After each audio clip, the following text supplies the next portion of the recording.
जय माता दी। कैसे हैं आप सब दोस्तों। बाजत ताल मृदंगा नृत्य करत भैरू। दोस्तों, गुप्त नवरात्र का प्रारंभ हो चुका है और आप सभी को गुप्त नवरात्र की हार्दिक हार्दिक शुभकामनाएं। माता रानी घर घर में अपना आशीर्वाद बनाकर रखे, इसी सच्ची कामना के साथ आइए बताती हूँ कि गृहस्थ को किस प्रकार से 9 दिनों में कौन से मंत्रों का, कौन सी मनोकामना से कौन से मंत्र का जाप करना है और इन 10 दिनों में आसान विधि क्या है, जिस विधि से आप माँ की उपासना करेंगे, माँ का ध्यान करेंगे और घर में माँ का आवाहन करेंगे। दोस्तों, गुप्त नवरात्र साधना का समय है, शक्तियों का महापर्व है, जब कोई झूठ दिखावा नहीं, बस चुपचाप अकेले में माँ से कनेक्ट करना है, मन से माँ के सामने बैठकर आराधना करना है। आपकी मांग हो, आपकी मन्नत हो, अपने आप ही पूर्ण होगी। और जो लोग भी आध्यात्मिक पद पर अग्रसर होना चाहते हैं, उन सब के लिए ये नवरात्र किसी चमत्कार से कम नहीं है। अगर आप जीवन में बहुत सारी परेशानियों से घिरे हैं, बीमारियों से पीड़ित हैं, ऐसा समय आ गया है जब कोई उपाय आपको नहीं सूझ रहा है, तो ये वो नवरात्र हैं जब आप सिद्ध गुरु के सानिध्य में आप अपनी उनके गाइडेंस में अपनी साधना करते हैं। दोस्तों, मैंने गृहस्थों के लिए बहुत ही आसान सी साधना बताई है, बिल्कुल लास्ट वीडियो में। आप सभी को करना चाहिए और कौन सी आप साधना करें या ना करें, कुछ हल्के हल्के नियमों का पालन करके आप अपने जीवन में बदलाव ला सकते हैं। दोस्तों, जो सांसारिक मनुष्य होते हैं उनके लक्ष्य भी सांसारिक होते हैं, जैसे मेरा बच्चा अच्छा हो जाए, मेरा बच्चा ज़िंदगी में कुछ बन जाए, अच्छे नंबरों से पास हो जाए, मुझे धन संपत्ति की प्राप्ति हो जाए, अच्छा घर गाड़ी बंगला का सुख मिले, प्यार मिले, पति पत्नी में रिश्ते अच्छे बने रहें, मेरा पति सिर्फ मेरा रहे। इस प्रकार के जो सांसारिक लक्ष्य हैं, इनकी प्राप्ति के लिए आपको इस गुप्त नवरात्र को कैसे व्यतीत करना चाहिए, व्रत को धारण करने की क्या विधि है, आसान विधि बताऊंगी, कैसे आप घर बैठे पूजा कर सकते हैं। किसी भी बहुत कड़ी कड़ी साधनाओं के चक्कर में ऊटपटांग हरकतें ना करें। माता रानी उग्र शक्तियां होती है इस दौरान, तो इनसे खिलवाड़ नहीं करना है। आसान विधि से तपस्या करें। दोस्तों, जब आपके जीवन में आपको क्या करना है, माँ की भक्ति बस सच्चे दिल से करना है, आपका चेहरा दमक उठेगा, ये चमक ये दमक फुलवन में महक, सब कुछ मेरी माँ तुम्ही से है, ये चित्रार्थ करता है ये गुप्त नवरात्र। भारी भीड़ में भी आपकी एक अलग पहचान बनेगी, चाहे आपका रंग गोरा हो, काला हो, लंबा हो, चौड़े हो, आप नाटे हो, मोटे हो, पतले हो, आपकी आभा मंडल को देखकर माँ भगवती अपने भक्त को आराम से पहचान लेती है। आपके अंदर की शक्तियाँ इस दौरान जो भी आप करेंगे उससे इतनी प्रबल हो जाएगी कि हर मनुष्य आपसे वशीभूत हो जाएगा। आपके अंदर आध्यात्मिक शक्तियों का भंडार भर जाएगा और आप सभी विषयों में संपन्न हो जाएंगे। दोस्तों, माँ दुर्गा को विशेष रूप से गुप्त नवरात्र में 3 रूपों में पूजा जाता है। पहले समझे गुप्त नवरात्र में क्या होता है। और 3 दुर्गा के स्वरूपों की पूजा होती है। पहले 3 दिन माँ लक्ष्मी की, उसके अगले 3 दिन माँ सरस्वती की, फिर 3 दिन माँ काली की पूजा होती है।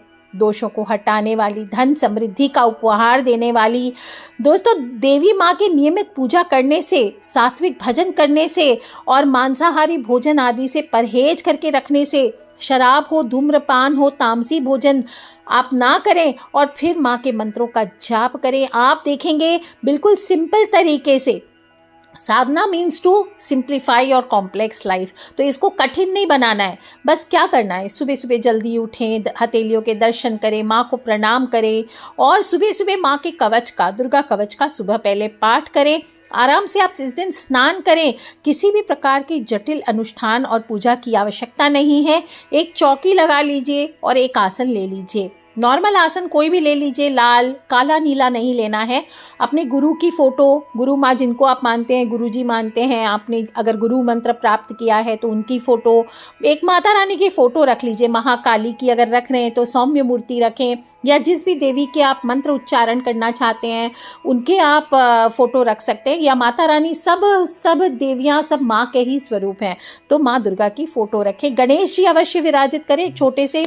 अगर आपके पास गणेश जी की कोई मूर्ति आदि नहीं है तो एक सुपारी पे थोड़ा सा कलावा लपेट लीजिए और उसको चावल पर विराजमान करके आप गणेश जी का ध्यान करके उनकी स्थापना अवश्य करें।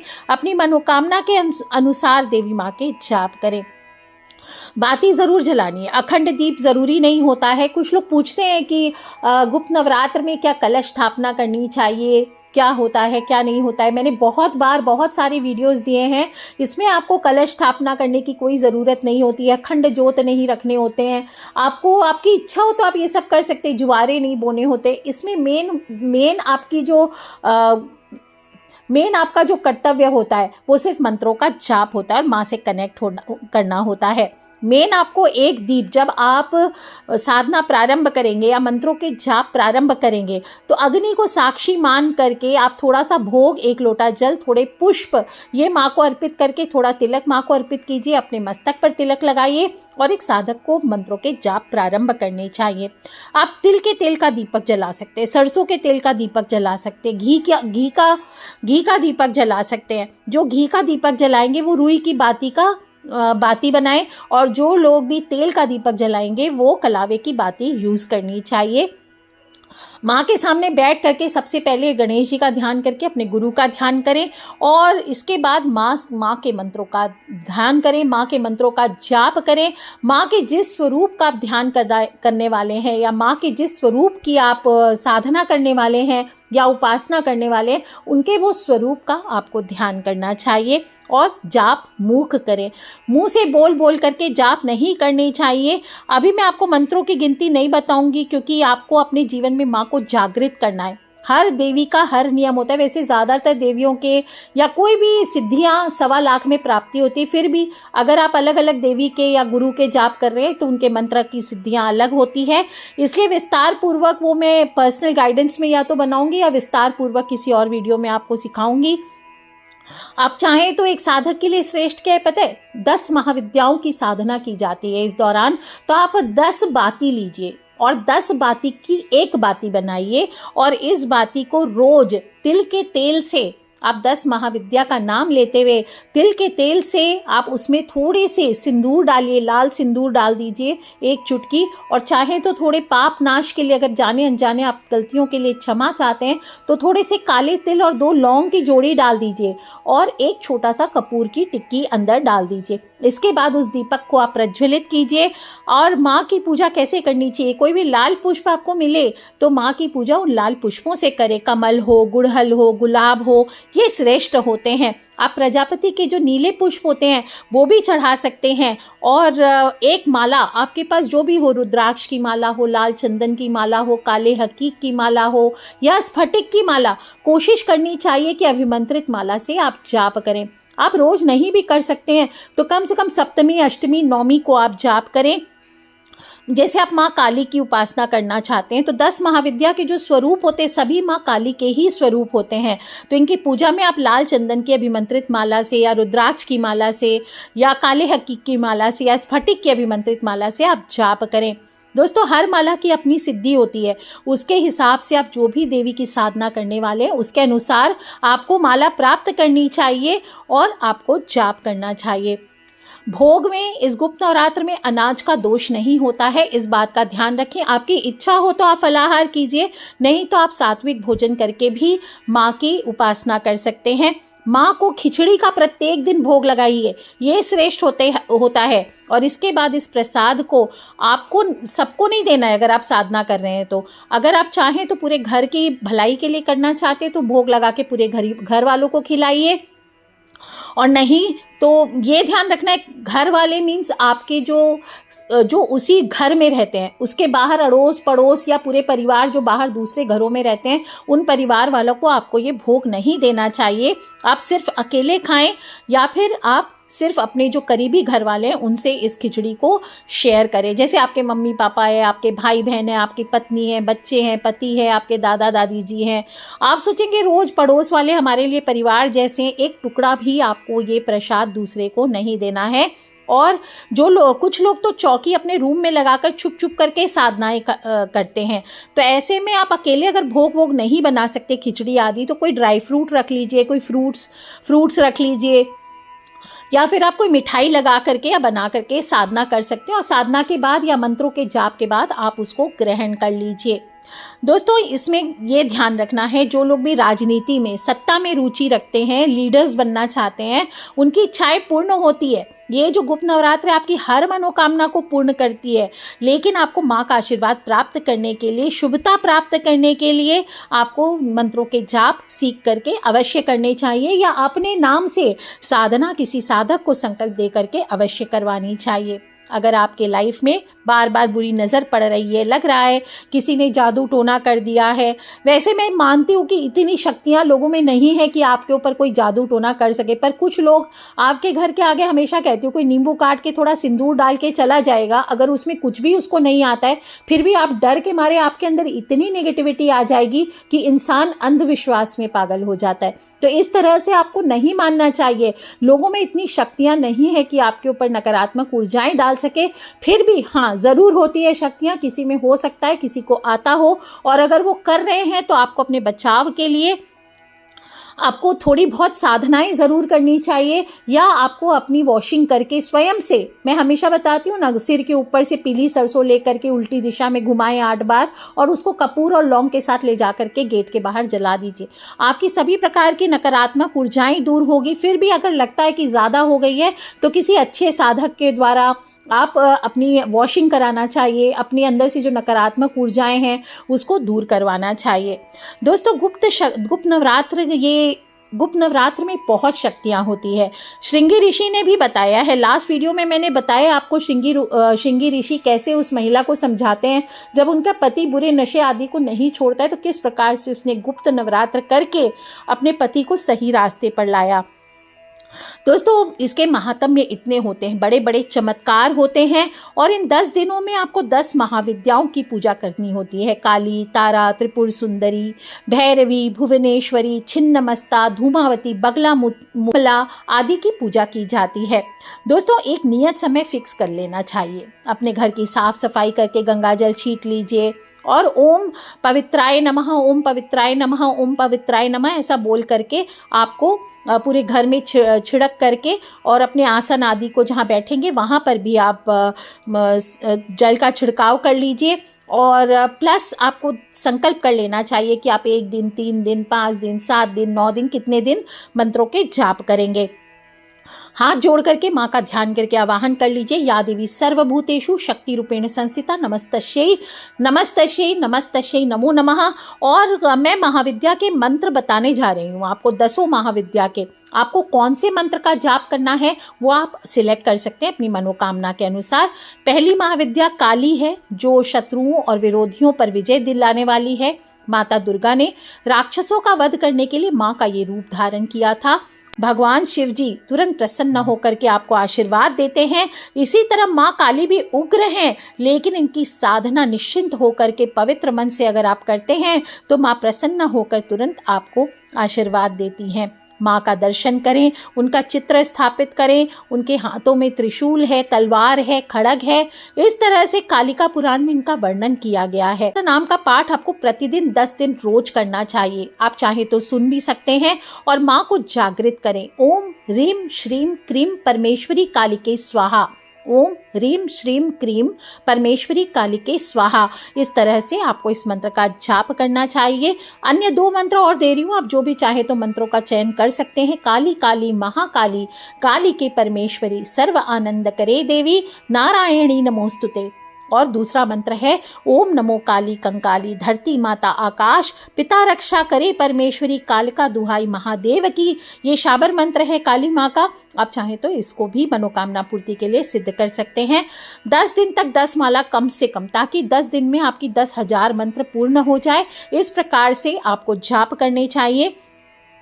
और इसके बाद 10वें दिन आपको हवन करना चाहिए। जितने भी आपने मंत्र सिद्ध किए हैं उसका 10वां भाग आप हवन कर लीजिए। गुड़ से, घी से, काले तिल से, इससे आपको हवन करना चाहिए। दूसरी महाविद्या है महाविद्या तारा। परेशानियों को दूर करने के कारण ही इनको तारने वाली देवी माता तारा कहा जाता है। और सबसे पहले महर्षि वशिष्ठ ने महाविद्या तारा की उपासना की थी।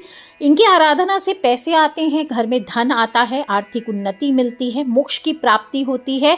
और ओम तारे तुत्तारे तुरे स्वाहा, ओम तारे तुत्तारे तुरे स्वाहा, ओम तारे तुत्तारे तुरे स्वाहा, इस मंत्र का जाप करना चाहिए। या फिर मूंगे की माला से, सिद्ध मूंगे की माला होनी चाहिए, नहीं है तो मसूर की दाल से आप इनका जाप करें। ओम ह्रीम स्त्रीम हुम फट, ओम ऐम ह्रीम श्रीम हुम फट स्वाहा, इस मंत्र का जाप कीजिए, ये भी श्रेष्ठ होता है। तीसरे दिन आपको तीसरी महाविद्या की आराधना करनी चाहिए। प्रत्येक दिन जरूरी नहीं है कि आप अलग अलग दिन अलग अलग महाविद्या की आराधना करें। आप चाहे तो एक ही महाविद्या की पूरे 10 दिन तक आराधना कर सकते हैं, और नहीं तो प्रत्येक दिन अलग अलग महाविद्या की भी आप आराधना कर सकते हैं। और मैं प्रेफर करती हूँ कि साधना पक्ष में एक बार में सिर्फ एक ही देवी को जागृत करना चाहिए। क्योंकि देखिए, अब घर में एक स्त्री होती है तो लड़ाई नहीं होती है, लेकिन जब कई सारी स्त्रियां हो जाती है तो क्या है, कलेश होने लगता है। देवताओं में भी ऐसे ही है, एक देवता को पुकारेंगे तो वो आएंगे, वो सुरक्षा करेंगे। आप सभी देवताओं को एक साथ पुकारने लगेंगे तो क्या होगा, वो देखेंगे वो आपकी मदद करेगा, वो देखेंगे वो आपकी मदद करेगा, ऐसे में आप कहीं के नहीं रहेंगे।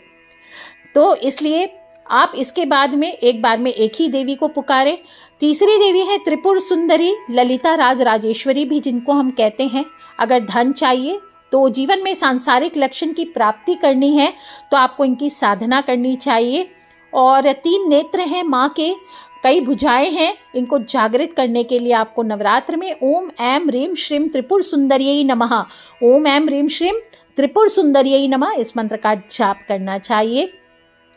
चौथी महाविद्या है भुवनेश्वरी माँ। जो दंपत्ति के संतान नहीं हो रही है, संतान की तरफ से आप परेशान हैं, तो माँ भुवनेश्वरी की आराधना आपके लिए बहुत फलदायी है। धन संपत्ति के लिए, सांसारिक सुखों की प्राप्ति के लिए भी, और सूर्य के समान तेजवान होने के लिए, जीवन में मान सम्मान की प्राप्ति के लिए आपको इस महाविद्या की आराधना करनी चाहिए। ओम ह्रीम श्रीम क्लीम भुवनेश्वर्यै नमः, ओम ह्रीम श्रीम क्लीम भुवनेश्वर्यै नमः। कम से कम इस मंत्र का आपको प्रत्येक दिन 108 बार जाप करना चाहिए। इससे साधक को सुख समृद्धि और सौभाग्य का आशीर्वाद मिलता है। माता का स्वरूप बहुत ही शांत होता है, साथ ही उग्र भी होता है, तो अगर आप इनके दर्शन हो जाएं बाय चांस तो आपको डरना नहीं चाहिए। 5वीं शक्ति है माँ छिन्नमस्ता, उग्र देवी है। माँ उग्र रूप में दर्शन देती है। इनका स्वरूप है कटा हुआ सिर, बहती हुई रक्त की 3 धाराएं। और महाविद्या की उपासना करने से माँ के उग्र रूप में जब दर्शन होते हैं तो आपकी सभी मनोकामनाएं जीवन में पूर्ण हो जाती है। आपके जीवन में कुछ भी प्राप्त करना शेष नहीं रह जाता है। माँ को जागृत करने के लिए ओम श्रीम ह्रीम क्लीम ऐम वज्र वैरोचिन्यै हुम हुम फट स्वाहा, ओम श्रीम ह्रीम क्लीम ऐम वज्र वैरोचिन्यै हुम हुम फट स्वाहा, इस मंत्र का जाप करें। छठी महाविद्या है त्रिपुर भैरवी, सभी बंदियों को भी मुक्त कराने वाली देवी हैं। अगर जेल हो गई है, जीवन में बंधन हो गया है, कैद हो गए हैं, काम धंधा किसी ने बांध दिया, आपके व्यापार में बढ़ोतरी नहीं हो रही, धन संपदा में बढ़ोतरी नहीं हो रही है, तो बरकत के लिए आपको ओम ह्रीम भैरवी क्लौम ह्रीम स्वाहा, ओम ह्रीम भैरवी क्लौम ह्रीम स्वाहा, इस मंत्र का जाप आपको त्रिपुर भैरवी की कृपा प्राप्त करने के लिए करना चाहिए। गुप्त नवरात्र के 6ठे दिन भैरवी अपने आप में भैरव की भैरवी हैं, तो बताने की जरूरत ही नहीं कैसी चमत्कारी होती है। करके देखिए दोस्तों, आपकी मनोकामना अवश्य पूर्ण होगी। 7वीं महाविद्या माँ धूमावती, सभी संकटों को दूर करने वाली विधवा देवी कही गई है। और प्रतापी बनना चाहते हैं तो जो इनकी साधना को सिद्ध कर लेता है वो स्वयं सिद्ध हो जाता है, उनका कोई स्वामी नहीं है। माँ को जागृत करने के लिए ओम धूम धूम धूमावती स्वाहा, ओम धूम धूमावती दिव्यै स्वाहा, इस मंत्र का जाप करें। ओम धूमावत्यै विद्महे संघारिण्यै धीमहि तन्नो धूमा प्रचोदयात्, इस मंत्र का जाप करें। और इन मंत्रों के जाप से शत्रुओं पर भी विजय प्राप्त होती है, गरीबी दूर होती है और हर प्रकार के रोगों से मुक्ति जैसे लाभ प्राप्त होते हैं। 8वीं महाविद्या माँ बगलामुखी, इनकी साधना से हर क्षेत्र में सफलता प्राप्त होती है। कुछ लोगों ने इसे पब्लिक कर दिया है, ऐसा नहीं है, गुप्त साधनाएं हैं, इनको बड़े ही गुप्त तरीके से, गुप्त रूप से करना चाहिए। और महाभारत के युद्ध में कृष्ण और अर्जुन ने कौरवों पर विजय हासिल करी थी। माता बगलामुखी की पूजा अर्चना विशेष रूप से नेताओं के लिए, जो बड़े बड़े लीडर्स हैं, उनको करनी चाहिए। माँ को जागृत करने के लिए आपको ओम लीम श्रीम लीम पीताम्बरे बाधाम नाशय नाशय नमः या फिर ओम लीम बगलामुखी सर्व दुष्टानाम वाचम मुखम पदम स्तंभया जिह्वाम कीलय बुद्धिम विनाशय निम ओम स्वाहा, इस मंत्र का जाप करना चाहिए। और माँ के मंत्र जब पूर्ण हो जाएं तो स्वाहा लगाकर हवन अवश्य करना चाहिए। नवमी महाविद्या मातंगी देवियों की गृहस्थ जीवन में खुशहाली आने वाली देवी है, सुखमय आपके जीवन को बनाने वाली है। मातंगी की आराधना, इनका नाम मातंग शिवा भी है, और जो भक्ति मातंगी महाविद्या की सिद्धि प्राप्त कर लेता है, और जो भक्त मातंगी महाविद्या की सिद्धि प्राप्त कर लेता है, स्पेशली जो कलाकार है, खेलकूद हैं, और जो स्टूडेंट्स हैं, जो भी कलाकार हैं या कोई भी संगीत कौशल आदि में दुनिया में नाम कमाना चाहते हैं, संगीतकार आदि हैं, उनको माँ मातंगी की आराधना अवश्य करनी चाहिए। तांत्रिक सरस्वती हैं और इनको जागृत करने के लिए ओम रीम ऐम भगवती मतंगेश्वरी श्रीम स्वाहा और ओम रीम क्लीम मातंगे हुम फट स्वाहा, इस मंत्र का जाप करना चाहिए। दोस्तों, last but not the least, हर घर में हमेशा बताती आई हूँ, और सबसे प्रथम साधना जो मैंने YouTube पर दी थी आप सभी को, वो माँ कमला की ही साधना थी। कमला यानी तांत्रिक लक्ष्मी है। धन धान्य पुत्र प्रताप समृद्धि, इनकी प्रताप, इनके प्रभाव को पाने के लिए, इनके आशीर्वाद को पाने के लिए आपको माँ कमला की आराधना करनी चाहिए। और दोस्तों, जिन्होंने अभी तक नहीं की है माँ कमला की आराधना इतने वर्षों में, और आप सबको हर दिवाली पे, दीपावली पे, धनतेरस पे आपको हमेशा बताती हूँ, हर नवरात्र में, हर गुप्त नवरात्र में बताती हूँ कि आप माँ कमला की आराधना करें, माँ कमला की आराधना करें। और हर समय इनका मंत्र आपको देती हूँ, ओम श्रीम ह्रीम श्रीम कमले कमलालय प्रसीद प्रसीद श्रीम ह्रीम श्रीम ओम महालक्ष्मी नमः। दोस्तों, विश्वास कीजिए, जो भी मनुष्य माँ कमला की आराधना प्रत्येक दिन गुप्त नवरात्र में कर लेता है, 10 दिन के बाद आपके पास ऐसा रास्ता खुल जाएगा धन प्राप्ति का चमत्कारिक ढंग से। आप रोज ना भी कर सकें तो सप्तमी अष्टमी नवमी को कीजिए। आप रोज ना भी कर सके तो कम से कम किसी एक दिन कीजिए। कम से कम इनके नवरात्र में आप 108 माला पूर्ण कर लीजिए। दोस्तों, देखिए कैसा कमाल आपके जीवन में होता है। माँ आपकी सभी मनोकामनाओं को पूर्ण करती है। और दोस्तों, ये इसमें कोई भी मैंने ज़्यादा नियम नहीं बताए हैं। पिछले वीडियो को प्लीज़, इस अगर कोई भी साधना मंत्र जाप करने वाले हैं तो लास्ट वीडियो में मैंने एक गृहस्थ के लिए नियम बताए हैं, उन सभी को प्लीज़ आप ध्यान से सुन करके फॉलो अवश्य करें। और इस दौरान आपको ध्यान रखना है, कोई भी चमड़े की चीज़ आपको 10 दिन नहीं धारण करनी है। क्रोध, ईर्ष्या, वासना, पति पत्नी के संबंध, इनको आपको त्यागने चाहिए। नाखून काटना, बाल काटना, दाढ़ी काटना, स्त्रियों को बाल धोना, मुंडन संस्कार कराना, ये सब नहीं करना चाहिए। अगर आपके कोई इस तरह के होते हैं मानता कि आप मुंडन करवाते हैं इसी दौरान तो अलग बात है। जो छोटे बच्चे हैं, गर्भवती स्त्रियां हैं, जो वृद्ध है, गंभीर रूप से पीड़ित है, वो व्रत ना करें, नॉर्मल मंत्रों का जाप करें। और अपने आप अगर बहुत बीमार हैं, बिस्तर पर लेटे, तो आप लेटे लेटे ही मंत्रों का जाप करें। जो लोग भी पीरियड्स आदि हो जाएंगे, अगर आप तामसी साधना कर रहे हैं, सिर्फ मंत्रों के मानसिक जाप कर रहे हैं, तो आप पूजा नहीं करेंगे, लेकिन मंत्रों का जाप बीच में नहीं छूटना चाहिए। पूजा आप किसी और से करा सकते हैं, या जो चौकी लगी है वहीं पे प्रणाम कर लीजिए, एक दीपक जलवा लीजिए सिर्फ। तो दोस्तों, ये छोटे छोटे से मैंने बताए हैं कि कौन से दिन आपको कौन सी मंत्र के जाप करने चाहिए, एक गृहस्थ को किस प्रकार से गुप्त नवरात्र में पाठ करने चाहिए। आप बाकी इसके अलावा दुर्गा सप्तशती का पाठ करें, चंडी पाठ कर सकते हैं, दुर्गा कवच का पाठ कर सकते हैं, कीलक स्तोत्र का पाठ करें, आप अर्गला स्तोत्र का पाठ करें, माँ के कवच का पाठ करें, सिद्धि कुंजिका स्तोत्र का पाठ करें, श्री सूक्त का पाठ करें। और इसके अलावा आप लक्ष्मी माँ के कोई भी स्तोत्र आदि का पाठ कर सकते हैं। दोस्तों, अगर आप जीवन में परेशान हैं, रास्ता नहीं मिल रहा है, बड़ी बड़ी साधनाएं करना चाहते हैं, तो उससे पहले एक छोटी सी साधना छोटे से मंत्र के साथ शुरू कीजिए।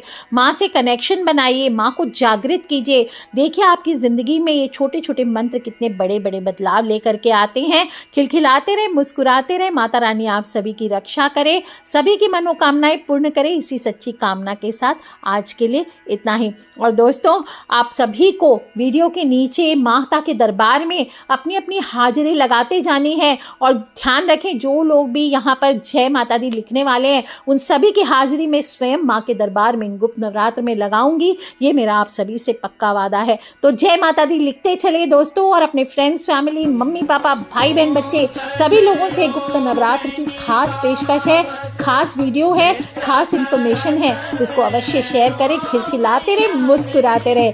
चलिए मिलकर लगाते हैं जयकारा माता रानी का। बोल सांचे दरबार की जय। बोलिए हर हर हर महादेव शंभो।